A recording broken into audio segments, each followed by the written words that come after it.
Bonjour,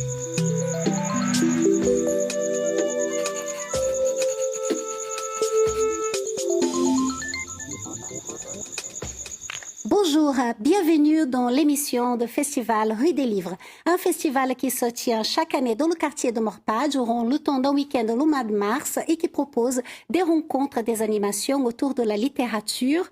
Bien sûr, d'ailleurs, ça se fait un petit peu toute l'année.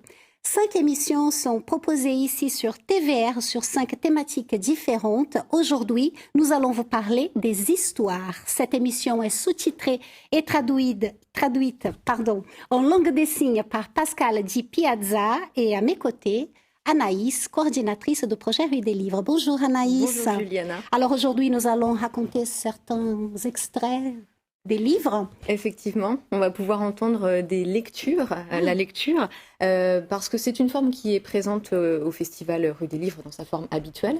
Et donc pour cette dernière émission, eh bien, on avait envie de partager avec vous des extraits des 2 romans dont il est question aujourd'hui et de vous faire entendre les mots de ces romancières à travers la voix et l'interprétation de Philippe Robert, comédien. Et donc, on va tout de suite écouter un extrait de votre livre, Gwenaëlle Robert, Nevermind, paru aux éditions Robert Laffont. Bonjour.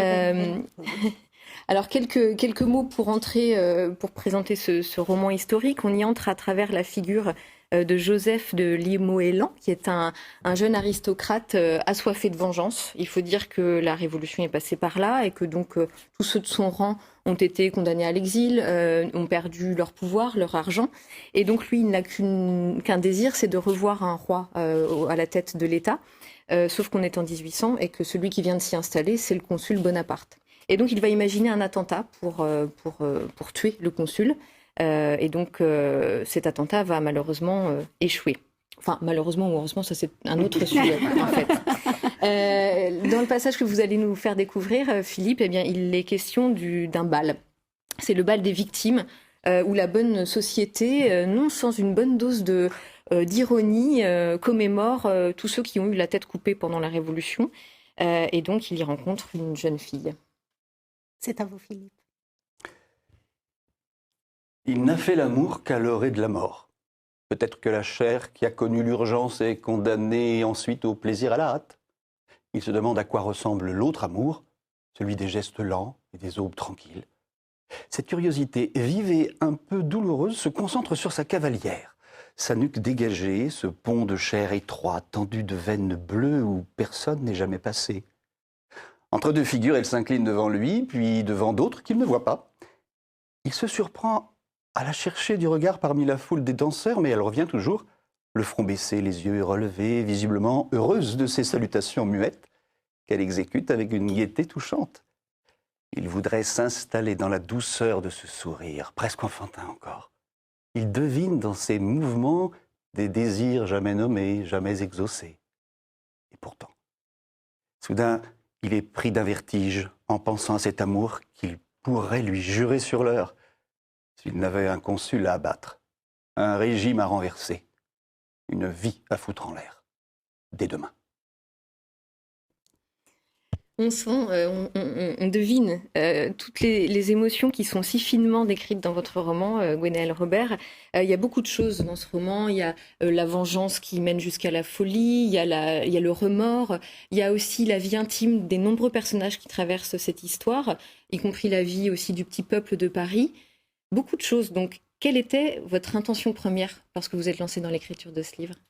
Tout simplement raconter cette époque avec toutes ses incertitudes et toute sa complexité et ses contradictions, puisque se trouvent mêlées au sein de des quelques rues parisiennes qui servent de décor, se trouvent mêlés en fait des personnages qui sont tous issus de milieux différents, qui ont vécu la Révolution différemment et qui ont tous en tête un projet pour cette France qui se trouve un peu entre 2 eaux. C'est-à-dire que c'est pas encore l'Empire, c'est plus la République, et chacun essaye de placer un petit peu ce qui lui semble être un régime idéal.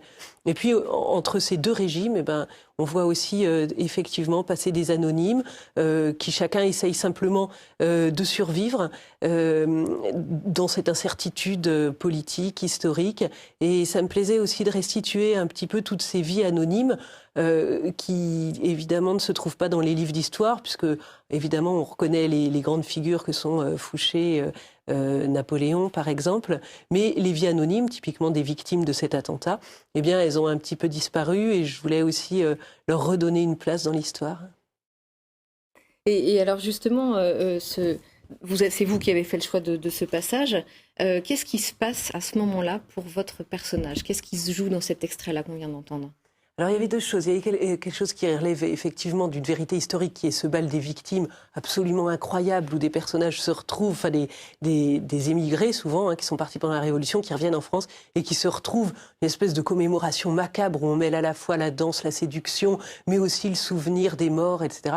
Donc je trouvais qu'il y avait quelque chose d'éminemment romanesque. C'était important qu'ils se rencontrent là parce qu'il y a à la fois le plaisir de la danse, le plaisir de la rencontre et de la séduction, d'une séduction amoureuse, tout ce qui pourrait advenir et qui n'adviendra pas, effectivement, puisque ce caractère macabre, c'est aussi l'annonce de l'attentat qui doit avoir lieu le lendemain.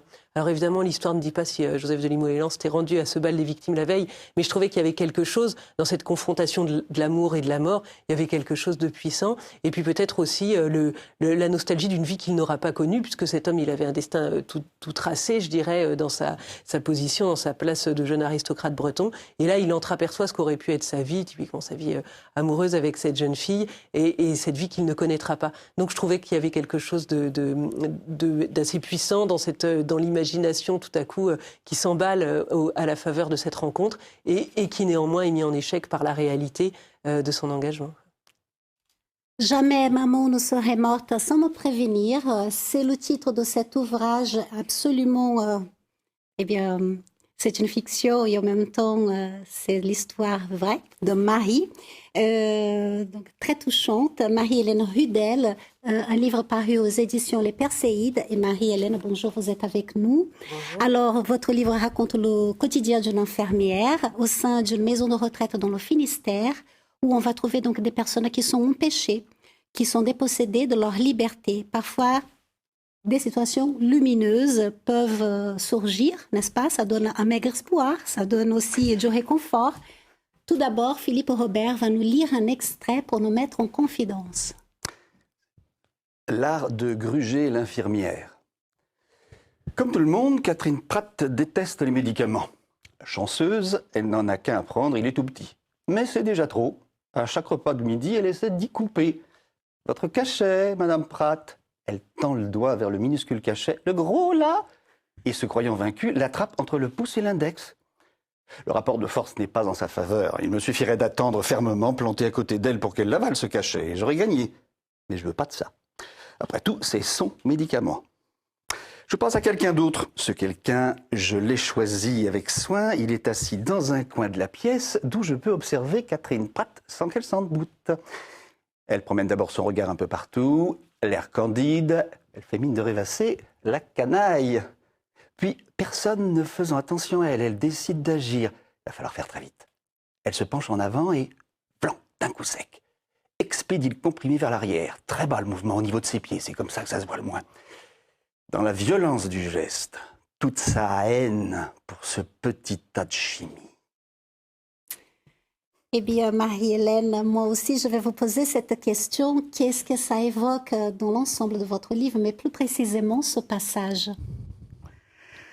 Eh bien, écoutez, en fait, ces histoires de médicaments, c'est très important dans une maison de retraite. Les résidents prennent une quantité quelquefois invraisemblable de comprimés, et c'est vraiment un problème.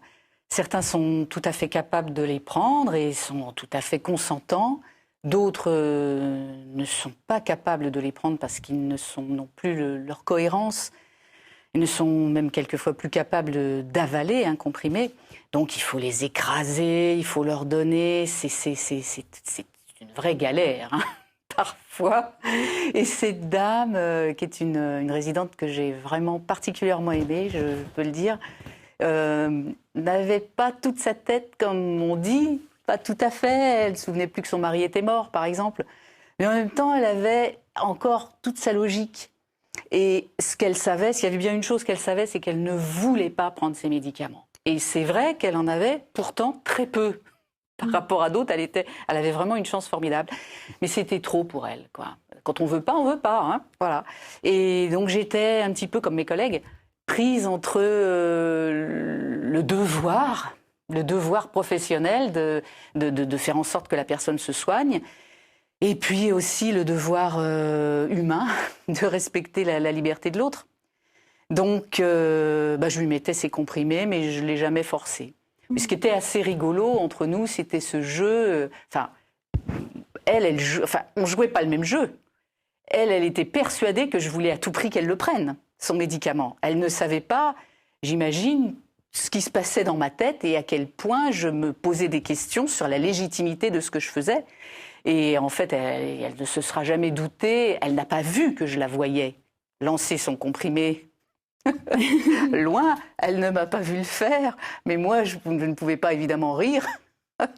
Mais intérieurement, je riais beaucoup. Et ce que je n'ai pas raconté dans le livre, c'est que elle m'a regardée ensuite. Et elle a dû comprendre que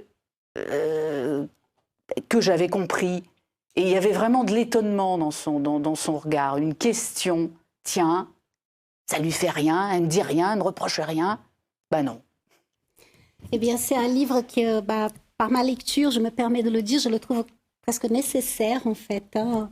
Et d'ailleurs, les livres, ce sont des trésors. Est-ce qu'on peut les considérer comme étant des trésors patrimoniaux? Peut-être on va trouver la réponse dans ce reportage que nous allons vous proposer au sein de la Bibliothèque des Champs Libres, un reportage qui a été réalisé par Aurélie Crété.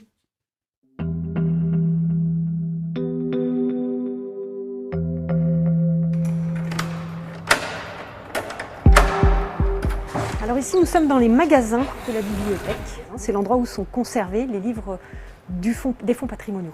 Des livres dont Sarah et ses équipes ont pour mission de préserver afin qu'ils traversent les âges et puissent être transmis aux générations futures. Et cela représente 200 000 ouvrages conservés ici dans les sous-sols des Champs Libres. Les dictionnaires y côtoient les livres de droit coutumier ou ecclésiastique, les manuels d'histoire ou de naturalisme. Des ouvrages qui proviennent en partie des confiscations de la Révolution française. Cet ouvrage-là provient justement de la Bibliothèque des avocats au Parlement de Rennes. Et on y voit d'ailleurs leur devise, Jungit Doctrina Sorores, et la date 1733, qui est la date de création de la Bibliothèque des avocats au Parlement. C'est vrai que les confiscations, ça a été quelque chose d'assez brutal, mais au final, ça a permis de préserver la mémoire de toutes ces collections qui sinon auraient sûrement été dispersées. Pour la plupart, en 200 ans, je pense que la plupart ne seraient plus aujourd'hui à Rennes. Contrairement à ce qu'on pourrait croire, dans les magasins de la bibliothèque, il n'y a pas que des livres anciens, puisque nous conservons également des livres tout à fait contemporains, et notamment dans ce fonds un petit peu particulier qui s'appelle le fonds du dépôt légal, où nous conservons tout ce qui est imprimé en Bretagne, en fait, qui nous est envoyé par les imprimeurs. Et c'est comme ça qu'on va trouver, par exemple, un fonds de manga, puisqu'il y a des imprimeurs bretons qui sont un peu spécialisés dans l'impression de ce genre d'ouvrage. Retour à la surface et même au-delà, car c'est au 6e étage que se trouve l'espace dédié au public. Les fonds patrimoniaux sont accessibles à tous sur simple demande. Il n'y a pas de sésame à montrer, il n'y a pas de justificatif à produire. Si vous avez envie, si vous êtes intéressé par les livres anciens ou la Bretagne ou le patrimoine en général, vous pouvez venir dans cette bibliothèque pour consulter n'importe quel document des fonds patrimoniaux. Ils sont vraiment consultables par tous. Et c'est ça pour nous vraiment le message le plus important. Et sachez que les fonds patrimoniaux comptent aussi quelques trésors. Alors, le premier document que j'ai sélectionné, c'est une Bible du XIIIe siècle qui provient du couvent des Jacobins de Rennes. Et donc cette Bible, c'est le manuscrit 1 de la bibliothèque. Comme tous les manuscrits de cette époque-là, c'est sur parchemin, bien entendu, puisque le papier n'apparaît en Occident qu'un petit peu plus tard. Et donc on va y trouver bien sûr le texte de la Bible, mais également un certain nombre de lettrines enluminées qui viennent illustrer, décorer le texte. C'est toujours effectivement très émouvant de se dire qu'on a dans les mains un objet qui a maintenant plus de 800 ans, qui est à Rennes en plus depuis tout ce temps-là. Donc c'est vrai que c'est... Oui, on peut dire que c'est émouvant, je pense. Si les étudiants et les chercheurs sont les visiteurs les plus fréquents, les fonds patrimoniaux sont un bien commun, quoique parfois méconnu. Les Champs Libres organisent ainsi chaque mois des événements afin de les exposer aux yeux de tous.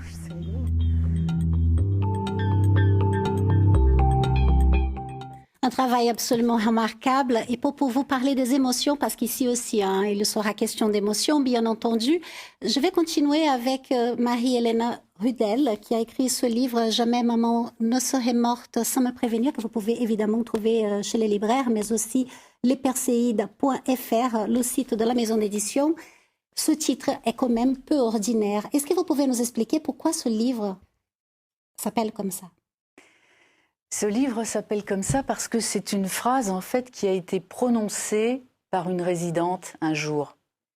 Certains résidents, beaucoup de résidents d'ailleurs, sont persuadés que leurs parents sont encore en vie et partent pour les retrouver. Ils sont persuadés souvent que leur parent est dans le besoin, est malade, a besoin d'eux. Enfin, c'est assez tragique, c'est en tout cas très triste. Et évidemment, s'ils en sont à croire que leurs parents sont encore en vie alors qu'ils ont eux-mêmes 90 ans, c'est qu'ils sont guère capables de revenir, quelquefois même, de l'endroit où vivaient leurs parents. Et donc, le personnel passe son temps à essayer de les empêcher de partir. C'est très, très compliqué. Quelquefois, ils partent quand même avec leur petit baluchon sur l'épaule, entre guillemets. Et un jour, un aide-soignant... ne sachant plus que dire pour convaincre cette dame de ne pas s'en aller. Mais elle va bien, votre mère. Enfin bon, vous savez, on essaie tout, les choses les plus absurdes. Au début, on joue le jeu, quoi. On fait comme si la mère était encore en vie.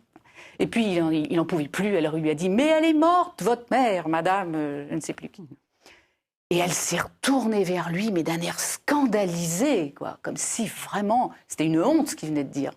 Et elle lui a dit « Jamais maman ne serait morte sans me prévenir. » Eh bien, Voilà. La mort fait partie de la vie, et combien même de la vie dans un EHPAD, n'est-ce pas? On va encore découvrir un autre extrait avec Philippe Robert, où il est question peut-être de ce sujet. Germain Rivoal était né dans les années 10, celle du XXe siècle, dans une ferme. Son premier voyage hors de Bretagne, il l'avait fait en 1952. Sa première douche, il ne l'avait prise qu'en 1974. C'était dans un hôtel. Il avait aimé cette eau bien chaude qui pouvait couler sur son corps aussi longtemps qu'il n'avait pas décidé de fermer le robinet. Il était même resté sous la pomme plus d'un quart d'heure. Revenu chez lui, il avait pourtant repris sans regret sa chère toilette devant le lavabo. Même l'installation en 1980 d'une douche dans la vieille longère n'avait pu le résoudre à changer ses habitudes. À la maison de retraite, il avait droit à une douche par semaine. Alors par droit, il fallait entendre devoir. Il le comprit à demi-mot. Fidèle à son besoin de ne contrarier personne, il se plia au règlement. C'était un jeudi, jour de douche pour Germain Rivoal, 5 semaines après son arrivée. Dans la salle de bain, il glissa sur le sol mouillé. L'aide-soignante tentant de le retenir tomba avec lui. Elle se releva, lui pas. Son col du fémur venait de se fracasser. On l'envoya à l'hôpital. On l'opéra. On ne le revit jamais. En salle d'op, son cœur avait lâché. Anaïs, s'il vous plaît. Alors, c'est une intensité d'émotion assez forte, pas évident de rebondir là-dessus. Mais justement, dans un registre tout à fait différent, mais aussi avec beaucoup d'émotion et également une intensité, je vous propose d'enchaîner tout de suite avec un autre extrait de Nevermind, qui est donc là justement au moment fatidique, lui aussi, de l'attentat. Il a allumé la mèche d'Amadou. Il l'a allumée quand même, malgré tout, malgré elle. 10 secondes. Joseph a compté. 10, 9. L'enfant était toujours au milieu de la chaussée. Une main enfouie sous la crinière du cheval. L'air rêveur sous la lanterne. 8, 7, 6. La voiture allait trop vite. Le cocher semblait ivre. Il a crié à la gamine de se pousser. Il a dépassé la charrette. L'enfant a levé furtivement la main comme pour saluer le convoi. Joseph a vu ce geste précisément. Il a ouvert la bouche. Tous les cris étaient coincés au fond de sa gorge sèche. 5, 4, 3, c'était trop tard. La voiture était trop loin. La mèche n'en finissait pas de raccourcir et les badauds d'acclamer Bonaparte. 2, 1. Il aurait fallu prononcer une prière, mais des prières, Joseph n'en connaissait plus. Mea culpa, mea maxima culpa. C'est tout ce qui lui venait. Quand il aurait fallu implorer le ciel, demander un orage, réclamer un miracle ou de la pitié, miserere nobis, miserere nobis, miserere. Alors ce fut l'explosion. Et l'écho retentit très fort au fond de son cœur, devenu transparent. Cet extrait, c'est un moment charnière dans votre roman, Gwenaëlle Robert, et d'ailleurs, l'ensemble de votre livre se situe à un moment charnière de l'histoire avec un grand H. Pourquoi vous avez choisi ce moment-là, et est-ce que ça fait écho pour vous avec l'actualité ? Alors, je n'avais pas en tête de faire écho à l'actualité. Quand on écrit un roman historique, ce qui est mon cas, c'est vrai qu'on survole comme ça la chronologie. Bon, pour moi, plutôt le 19e siècle, c'est siècle sur lequel pour lequel j'ai le plus d'intérêt. Et c'est vrai qu'on attend tout à coup qu'un sujet embrase un peu l'imagination. Et effectivement, je pense que si certains sujets embrasent l'imagination, pour moi ici, l'histoire de cet attentat manqué et puis ensuite de la rédemption de Joseph de Limoëlan, je crois que si ce sujet embrasse un peu l'imagination, c'est nécessairement qu'il trouve un écho dans la vie de l'auteur. Peut-être effectivement qu'il y a ce thème qui est un thème atemporel, qui est le thème de l'idéologie, c'est-à-dire jusqu'où est-ce qu'on est prêt à aller pour imposer un pouvoir politique, pour imposer une religion, etc. Et ça, je crois que c'est quelque chose qui traverse l'histoire et qu'on retrouve d'ailleurs, par exemple dans les Justes de Camus. Enfin, c'est quelque chose qui a inspiré beaucoup les auteurs. Mais j'avais pas vraiment en tête de faire écho à notre situation contemporaine, même si évidemment, je pense qu'on peut trouver dans ce peuple qui est un peu perdu, qui a du mal à trouver à qui faire confiance, à quel régime faire confiance. Peut-être évidemment des échos avec notre Occident, mais je crois que le plaisir pour moi, c'est d'abord le plaisir de la narration et le plaisir de raconter une histoire et de raconter des destinées individuelles qui se croisent et qui s'enchevêtrent et qui dépendent au fond les unes des autres. Et c'est peut-être de restaurer aussi ce qui les attache les unes aux autres et qui est parfois invisible, évidemment, dans la vraie vie. En tout cas, c'est un plaisir qu'on partage largement en tant que lecteur. Un plaisir que je partage infiniment avec vous ici, sur le plateau de TVR. J'espère qu'on peut vous transmettre tout le plaisir que nous ressentons ici au travers des écrans pour vous attendre. Et je voulais remercier, bien sûr, nos invités d'être là avec nous, remercier le Festival Rue des Livres de nous donner cette occasion magnifique de parler de livres, de littérature, ici à l'antenne de TVR, bien sûr. Comme vous le savez, si vous avez déjà vu les autres émissions précédentes que nous avons proposées, nous terminons l'émission toujours par une capsule illustrée. Donc, merci infiniment de votre témoignage. Et ça sera donc avec vous, Sophie. Vous allez nous parler aujourd'hui de la dernière capsule proposée dans le cadre de cette dernière émission de la série. Oui, tout à fait. Et cette capsule, on va vous présenter le travail de Gaïa Wisniewski, qui est autrice, illustratrice jeunesse, qui a longtemps grandi dans les papiers, dans les crayons. Ses deux parents étaient artistes. Et très tôt, elle a commencé à confectionner des petits livres. Gaïa, elle a fait des études dans l'illustration. Elle a été pendant plusieurs années aussi professeure de dessin. Et puis, elle s'est lancée dans la création d'albums jeunesse. Et nous, son premier album, on l'a reçu à Rue des Livres et ça avait été un vrai coup de cœur. Il s'appelle Mon Bison. Et ce qui nous avait plu, d'autant que l'histoire nous portait évidemment, mais c'était vraiment la technique qu'elle développait. Elle a une technique propre à elle qui est celle du fusain. Donc, elle travaille vraiment le jeu de contraste entre le noir et le blanc. Et sachant que c'est des techniques de dessin qui sont très peu communes dans la littérature jeunesse. Alors Gaïa travaille aussi les couleurs, ça vous allez le voir dans la capsule qui suit. Mais je voulais faire un clin d'œil à son dernier album qui, encore une fois, joue avec le contraste, le noir et le blanc, et qui s'intitule Ours à New York. Chose qui n'est pas commune non plus dans cet album, le personnage principal est un adulte. C'est une histoire pour enfants avec un adulte comme personnage. Et ici, elle raconte l'histoire d'Alexander qui est perdu dans la ville de New York, enfin qui est un habitant, on va dire, tout à fait commun de la ville de New York, qui a une vie assez répétitive, sans fantaisie, donc métro, boulot, dodo. Et un jour, alors qu'il est sur le chemin pour aller au bureau, il va rencontrer sur son passage un ours. un gros ours qui se dit que lui seul peut voir, mais il percute pas tout de suite à se dire que c'est un ours qu'il a très longtemps dessiné quand il était enfant. Et en fait, si cet ours est là sur son chemin, il a une raison, c'est qu'il souhaite ouvrir les yeux à Alexander et lui faire rappeler qu'a priori, quand il était enfant, il n'avait pas envie de travailler dans des bureaux, mais plutôt d'être dessinateur. Donc voilà, c'est vraiment une histoire pour les grands, puisque c'est un regard un petit peu nostalgique sur l'enfance, mais aussi pour les petits, parce que ça permet de se dire qu'on a encore toutes les potentialités qui s'ouvrent à nous et que les chemins, c'est à nous de les choisir. Et voilà, nous, ça a été un coup de cœur pour les coups de feutre noir, cette fois que Gaïa porte, dans un album grand format, qui a vraiment un regard un petit peu critique sur, la vie urbaine et parfois monotone. Merci beaucoup, Sophie. Merci à Pascal Di Piazza pour toute sa traduction. Merci au Festival Rue des Livres. Merci aux invités, et d'ailleurs les invités de toutes les autres émissions.